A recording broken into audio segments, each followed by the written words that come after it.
Dandruff, the white, flaky confetti that just comes pouring down on your clothes, making you avoid wearing any one of those lovely black blouses, shirts, or dresses, cramping your style, is such a common problem. I suspect it's part of the normal human spectrum of existence. But certain type of dandruff are just too much. If you've been struggling with dandruff but can't make it go away with shampoo, then this video is for you. Dr. Yuval Bibi, dermatologist, mission: get you out of the skincare matrix of silly products and help your skin help you. Yeah, I know it's a mouthful. Anyway, dandruff is an inflammatory problem of the scalp that leads to increased shedding of corneocytes. That's the dead skin cells. Now, one of the leading theories to explain dandruff is that it is an exaggerated response to yeast that grow naturally on the human skin, as in everybody's got the yeast. People with dandruff react to the yeast, being hypersensitive to it, and the reaction leads to inflammation with increased shedding of cells, i.e. dandruff. So the most common treatments for dandruff are anti-yeast compounds, specifically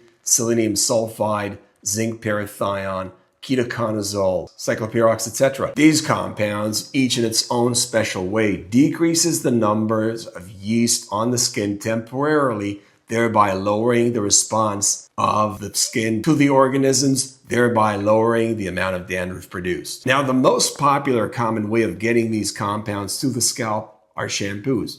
Shampoos are a very interesting category of products. They were birthed into the modern world at the end of the 1950s, early 1960s, rolled out into the market with an exceptional penetration rate, with pretty much 100% of the population taking up shampoos as a must-have in their skincare routine. Now, the interesting thing about shampoos is that, contrary to popular belief, they contribute zero value to one's health and one's scalp health. But what they do by default and immediately is they strip away the upper layers of the skin barrier from the scalp, as well as the protective elements of the hair shaft sheath, meaning anything that keeps the scalp nicely moisturized and protected and gives the hair shaft its protection is adversely affected by shampoos. Now, for people with dandruff, let alone people with dandruff as well as dry hair, breakage, splitting, and knotting, shampoos make the problem worse by default. The reason is, for one to actually get relief of their dandruff with an anti-dandruff compound, they need to use the shampoo very frequently. If you already have breaky hair that's on the verge of catching fire because of the amount of dryness you're experiencing,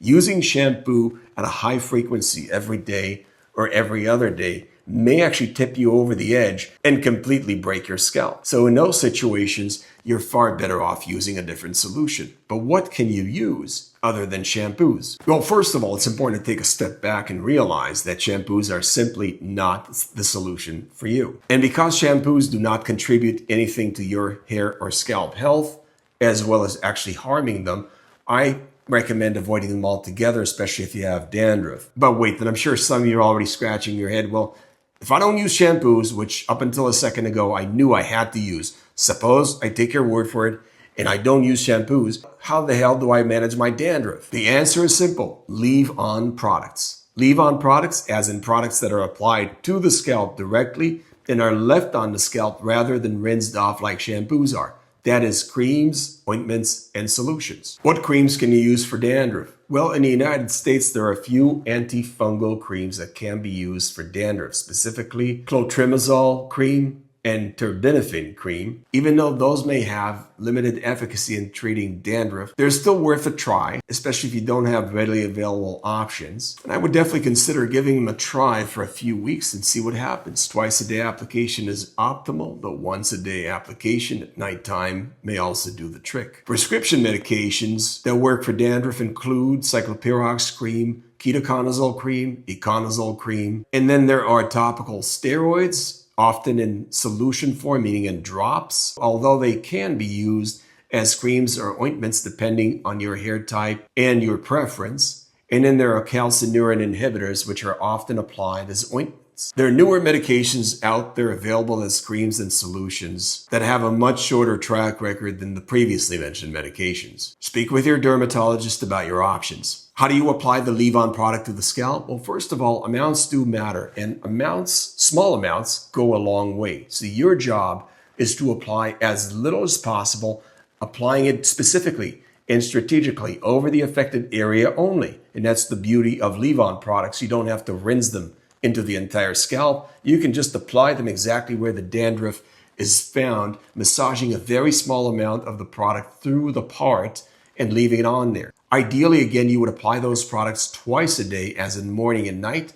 But if for whatever reason you can't apply it during the daytime or during working hours, as it may cramp your style and affect the styling of your hair, you can actually settle for applying it once a day before bedtime, leaving it on for the entire time you're asleep. Time for improvement is usually 2 to 4 weeks. Once things are in remission, meaning you've achieved the resolution of the condition as desired, you can back away from the once or twice a day application and resort to applying the medicine maybe once or twice a week for maintenance. And remember all the while to avoid shampoos, as they will not make your situation better and in fact may actually make it worse by causing increased dryness of your scalp and your hair, leading to more breakage, more splitting, more knots, and other issues as well.